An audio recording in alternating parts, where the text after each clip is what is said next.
For today's video nga, ang aalmusilin ko nga pala ngayon is eto nga palang pinasalubong ni Daddy. Ito nga palang bite size na pinagong na galing pang ang Quezon. Natuwa nga ako at mayroon palang gentong kaliliit na pinagong. Tapos sobrang sarap talaga at bagay na bagay nga siya sa kape. Dahil nga birthday ni tatay at 9 months ni baby Nika, namili nga pala ang hipag ko kasama si tatay dun sa may bayan. Siyempre sa akin nga pala naiwan ng baby Nika na to.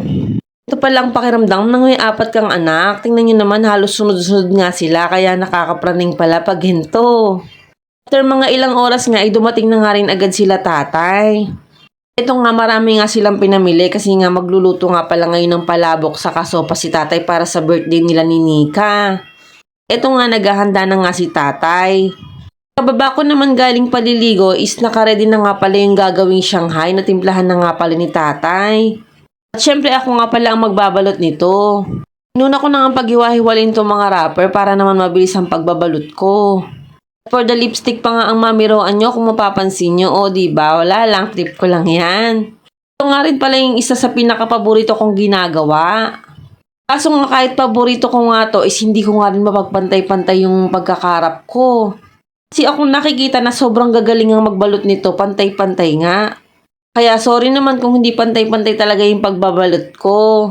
Talaga naman is makakain naman to o diba? Favorite na favorite kasi ito sa mga handaan. Kung nga at nagsimula na nga akong magbalot at sobrang dami nga nito, mga 1 kilo. So, syempre kahit ganong kadami to is mabilis nga din talaga tong maubos kasi nga gustong gusto nga to sa mga handaan.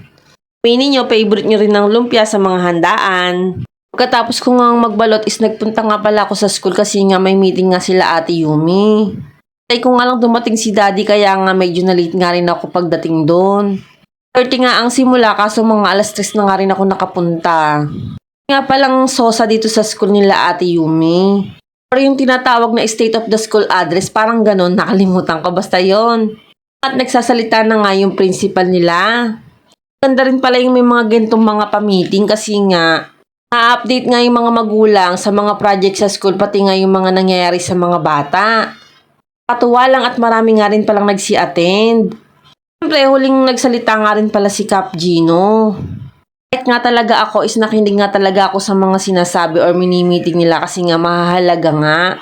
Alas 5 na nga nung natapos, sakto naman is uwian na nga nila Ate Yumi kaya hinintay ko na nga ang pag-out ni Ate Yumi.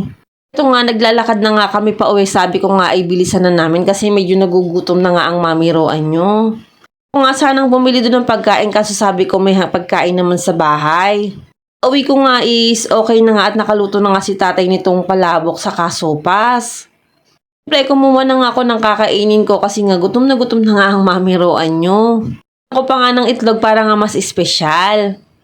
Siyempre, kahit wala naman tong itlog is napakasarap din talaga ng luto ni tatay. Kalimutan ko pa nga rin lagyan ng kalamansi pero okay naman ang lasa kaya hindi na kailangan lagyan ng kalamansi. Kasi mas gusto talaga nilalagyan ng kalamansi.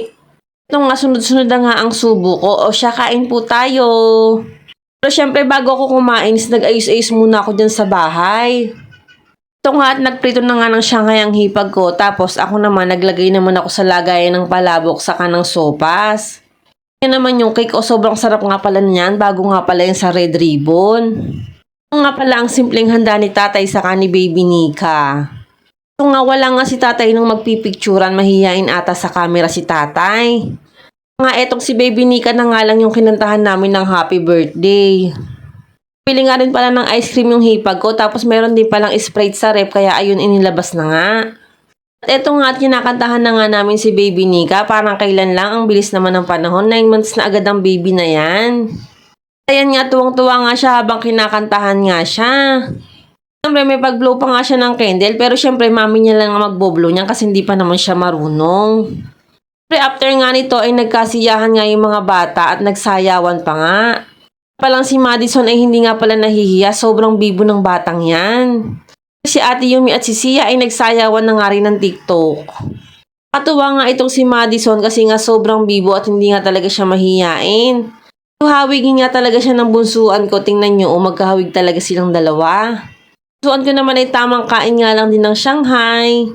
May dumating nga palang panauhing pandangal. Ito nga pala si Kuya Junel.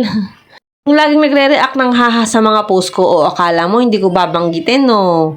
O siya, hanggang dito na lang po muna. Salamat po sa panonood. Bye!